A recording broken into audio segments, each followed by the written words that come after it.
Hello and welcome to another episode of Sermon Braindump. My name is Scott Dalen. I'm an ELCA pastor in Southwest Iowa, and I present these videos every week for a couple different reasons. The first of which is to take my brain out of mode background work over the course of the week and move into the process of writing and preparing the sermon that I will preach to my congregation for the weekend. That's the first. The second is just to allow you, the viewer, who have graciously given of your time to come by and watch my random ramblings, to gain some different insight into the assigned text for the week.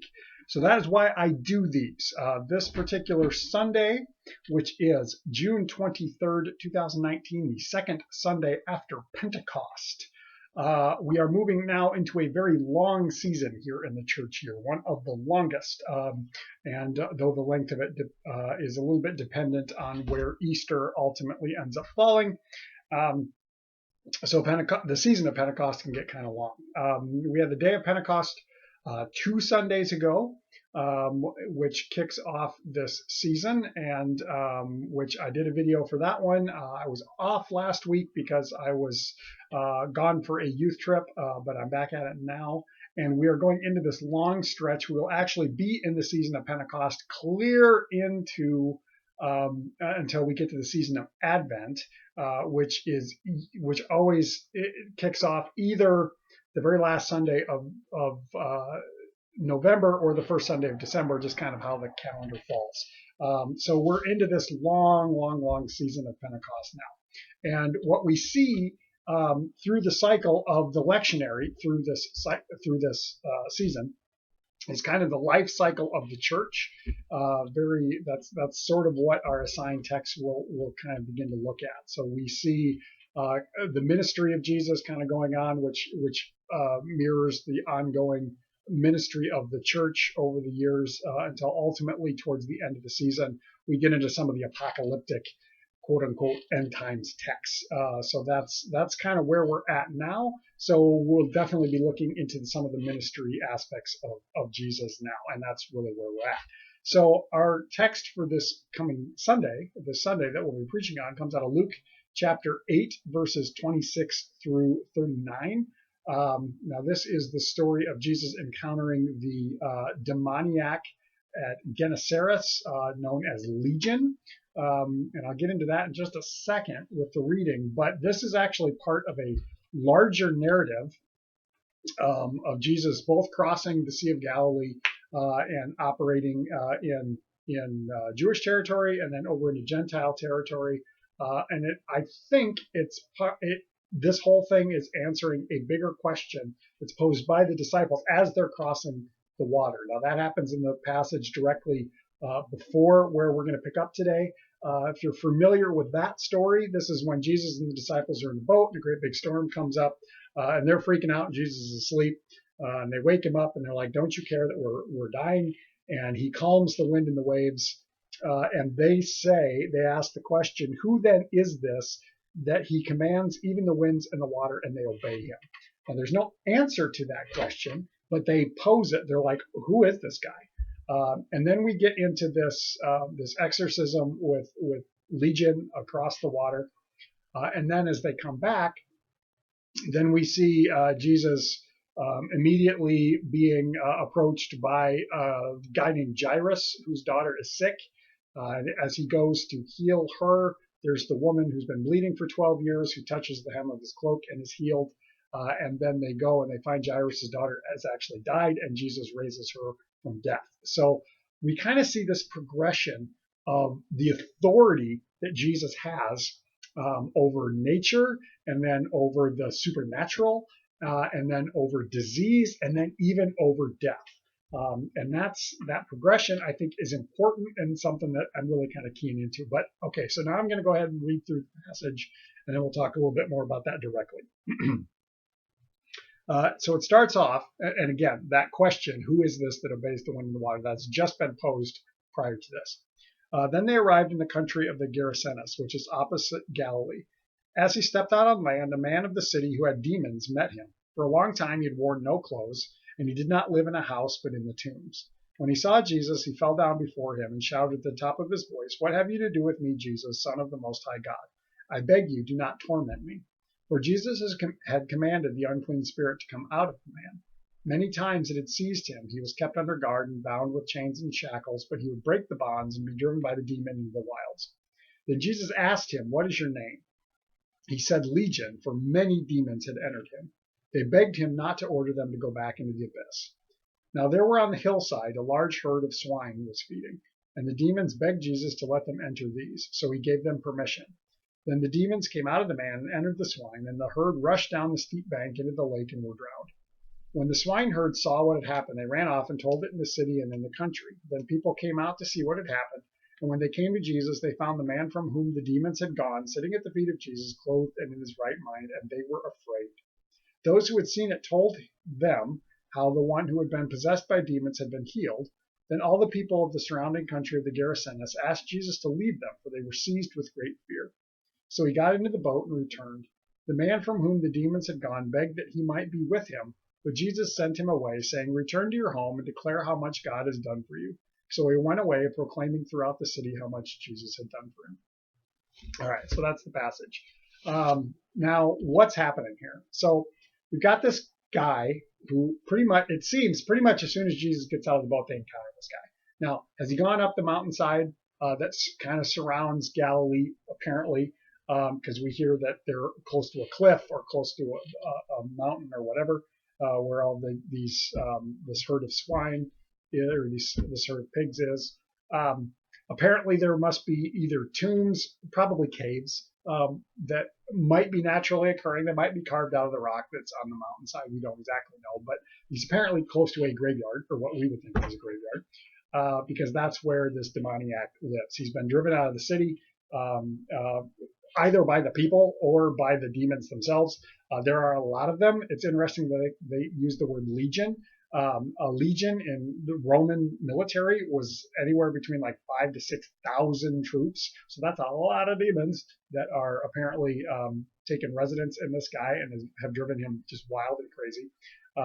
He's unclothed. He's been shackled, but he breaks the chains because he just goes berserk for whatever reason.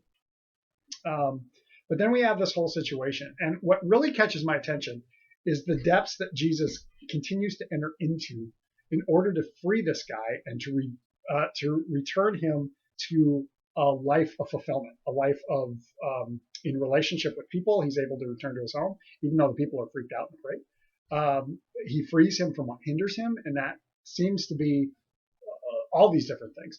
But what catches my attention is the depth that Jesus goes to. So if you're not aware, Jesus was a Jewish man and followed Jewish tradition and Jewish law. And one of the big things in Jewish law is to be clean or unclean. And to be clean is is ideal, allows you to come before God. And to be unclean kind of separates you from that. And there's periods of time away, and then ways to restore your cleanliness that he would be aware of. But Jesus doesn't let these things stop him. So first he goes into Gentile territory. Well, that's kind of a big no-no anyway. Now we don't hear about him going into a home, but he's in the territory. So that's kind of like first deal. He's in the presence of death. By being around these tombs, around this where this demoniac man is, because he's living in the tomb. So he's in the presence of death. Dead bodies can make you unclean. The man is naked because of the influence of the demons, and in that time, to view the nakedness of another person who is not your spouse brings shame upon you. I don't know if it technically makes you unclean, but it brings shame upon you, not upon the person who's naked. So this is very different from our understanding now today. But it brings shame upon the person who views it. Jesus is willing to do that. He's in the presence of the spirits. He is in the presence of pigs, and pigs are an unclean animal. And so all of this, Jesus is willing to go into, and not only to go into, but to sit with. He spends the time with this person, this guy, to identify what is the issue, and that's something else that catches my attention. He asks the name of the demon. Now, some have proposed that in order to perform an exorcism, you need to know the name of the demon. Okay, I don't necessarily know that, but okay. But we think about it this way: is sometimes before we can be freed from a problem, from an issue, we have to acknowledge that there's an issue. We have to name it. Now, call that whatever you want to. Maybe it's as we think about this demoniac, maybe it puts us in mind of mental illness, or maybe it puts us in mind of addiction, or maybe it puts us in mind of a lot of things. But I've heard it said many times that you can't solve a problem, or you can't fix a problem, or you can't even work on a problem until you identify what the problem is and acknowledge that there's a problem. And so I think about that. Now also Jesus' willingness to just be with the guy in the presence of the problem, whatever the problem is. That's big. That shows the lengths that God will go to for us. And I think is also a call for us to be willing to be there for one another in the midst of our junk, to sit with one another in the midst of our junk, whatever that junk is. Now we see that, and I think I said this already in the video, but I just want to touch base on it again, that we see this progression that Jesus is answering the question, not with words, but with deeds of who is this that has authority even over the wind and the waves? Who is this that has authority over unclean spirits? Who is this that has authority over disease? Who is this that has authority even over death? Who is this man who is also God that is willing to enter into these every time to bring back to fulfillment, to bring back to relationship, to bring back to a good, unhindered life? That seems to be what God is up to here through Jesus. And finally, one last point. The man desires to stay with Jesus. He's been freed. He's back in his right mind. He apparently wants to follow along like the disciples and like the rest of Jesus' followers. Jesus tells him no, which is kind of a strange thing. For this guy, Jesus tells him, go home, tell everyone what God has done for you. So go and proclaim the good news by what you have experienced, your experience. Go share that. You are qualified now. Now the disciples, they follow him around for 3 years.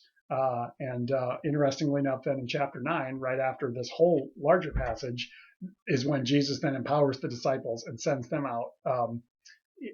The 12 first. Later we'll hear that he sends the 70 out. But if you're familiar with those stories, but Jesus is about to send them out to do many of the same things as he's already doing. But this particular guy, he says, no, go home and proclaim what God has done for you. Go, and that's his training. That's his experience. That's his preparation to go and proclaim the good news. So that's a good reminder for us that you don't have to go to seminary. You don't have to take a bunch of classes. You don't have to have a degree in theology in order to proclaim the good news of God and what God has done. You just have to share your experience. So those are kind of some of the thoughts that I've got as I'm moving towards the sermon. If you have thoughts, questions, comments, throw them down in the comment section. We'll continue the conversation that way. Otherwise, have a blessed week. And as always, if you appreciate these videos, if they are a benefit to you and you would like to support the ministry that allows me to do them as an outreach, I will put the link to my congregation's website down in the comment section. You can follow that link and find our online donation page. No pressure to do so if you don't want to. I will continue doing these videos as always, but if you want to support that ministry, it would certainly be welcome. Have a great week, everyone. We'll catch you next time.